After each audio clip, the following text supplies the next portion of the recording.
మా 2 town CI గారికి ప్రభాకర్కి రాబడిన సమాచారం మేరకు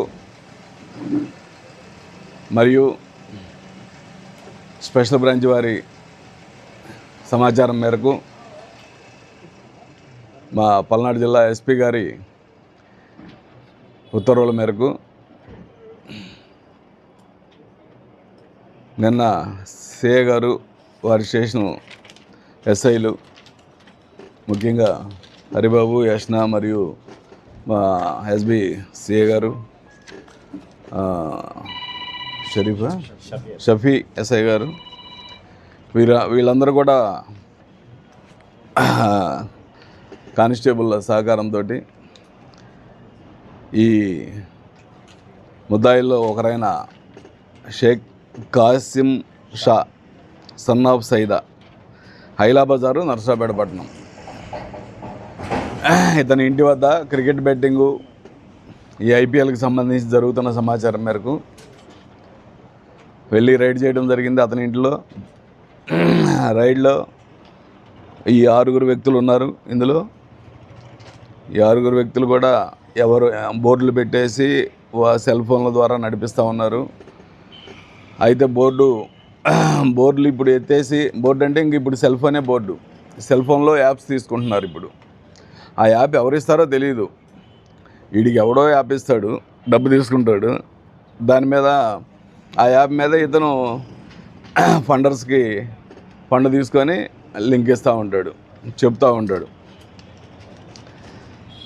అంతా ఈ కాసిం షాతో పాటు షేక్ మస్తాన్ వాలీ అనేటువంటి వీళ్ళిద్దరూ, ఇతను కూడా మసీద్ వెనక బజారు, ఇస్లాంపేట, నర్సాపేట పడిన వీళ్ళిద్దరు మెయిన్ బుకీసు. వీళ్ళ యాప్స్ ఈ కింద చెప్పబడినటువంటి పసుపులేటి నాగరాజు కానీ, సికా చక్రవర్తి కానీ, షేక్ రఫీ జాన్ కానీ, పత్తేలా వెంకటేశ్వరరావు, వీళ్ళందరూ కూడా వాళ్ళ దగ్గర యాప్స్ తీసుకొని ఈ ఫండర్స్ దగ్గర నుంచి ఫండ్ తీసుకొని వీళ్ళ దగ్గర లింక్ తీసుకొని చెప్తూ ఉంటారన్నమాట. అది వీళ్ళు చేసేటువంటి విధానము. ఆ విధంగా బెట్టింగ్ జరుగుతూ ఉంది. వీళ్ళతో పాటు ప్రభాకర్ రెడ్డి, బాబుల్ రెడ్డి, కృష్ణారెడ్డి, ఫజూరు, జానీ అనేటువంటి వాళ్ళు కూడా ఇందులో ఇంకా మాకు అవసరం ఉంది. వాళ్ళే కాకుండా ఇంకా చాలామంది బిగ్ షాట్స్ ఉన్నారు కొంతమంది ఇందులో. వాళ్ళ సమాచారం కూడా ఉంది మా దగ్గర.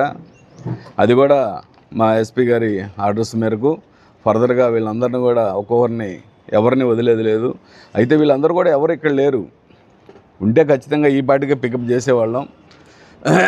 ఈ చెప్పిన పేర్లు కానీ వాళ్ళు కాకుండా ఇంకా మిగతా వాళ్ళు కూడా పెద్ద పెద్ద ఫండర్స్ అందరూ కూడా బెంగళూరు, హైదరాబాదులో, చెన్నైలో ఉన్నట్టు తెలుస్తుంది. మనకి వాళ్ళ ఫోన్ నెంబర్ కూడా ఈ టైంలో ఆన్లో ఉండదు. రెగ్యులర్గా వాడే ఫోన్లు ఏవి ఉండవు. ఎక్కడ ఉన్నాడో కూడా తెలియని పరిస్థితి ఉంటుంది. సో ఏదో ఒక సమాచారం మేరకు వాళ్ళని పట్టుకోవడానికి స్పెషల్ టీములు పెట్టడం జరిగింది.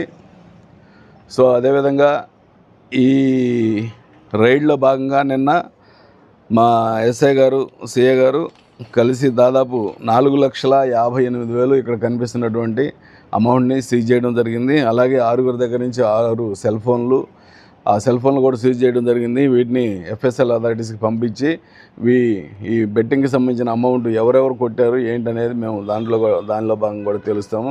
అదేవిధంగా ఈ ల్యాప్టాప్ లెనోవో కూడా ఒకటి సీజ్ చేయడం జరిగింది.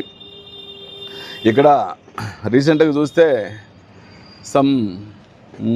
వీరాచారి బ్రహ్మాచారి అనే ఒకతను వీరాచారి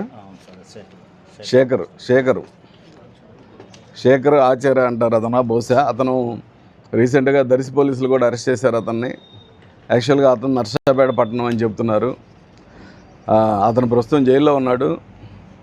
అతను వచ్చిన తర్వాత అతని శిష్యులు చాలామంది ఉన్నారని చెప్తున్నారు. అతను బయటకు వస్తానే అతని శిష్యుల్ని, అలాగే ఇప్పుడు ప్రస్తుతం మా టీములు కూడా హైదరాబాదు, బెంగళూరు తిరుగుతూ ఉన్నారు. ఎవరు దొరికినా తీసుకొచ్చి మొత్తాన్ని ఈ కేసులోనే అరెస్ట్ చేయడం జరుగుతుంది. అదేవిధంగా ఇది నాన్ బెయిలబుల్ ఆర్గనైజ్డ్ క్రైమ్ కింద పెడతా ఉన్నాము. వీళ్ళందరూ ఒక గ్రూప్గా ఏర్పడి ఆర్గనైజ్డ్గా చేస్తున్నారు కాబట్టి ఆర్గనైజ్డ్ క్రైమ్ కింద వీళ్ళని ట్రీట్ చేయడం జరుగుతుంది.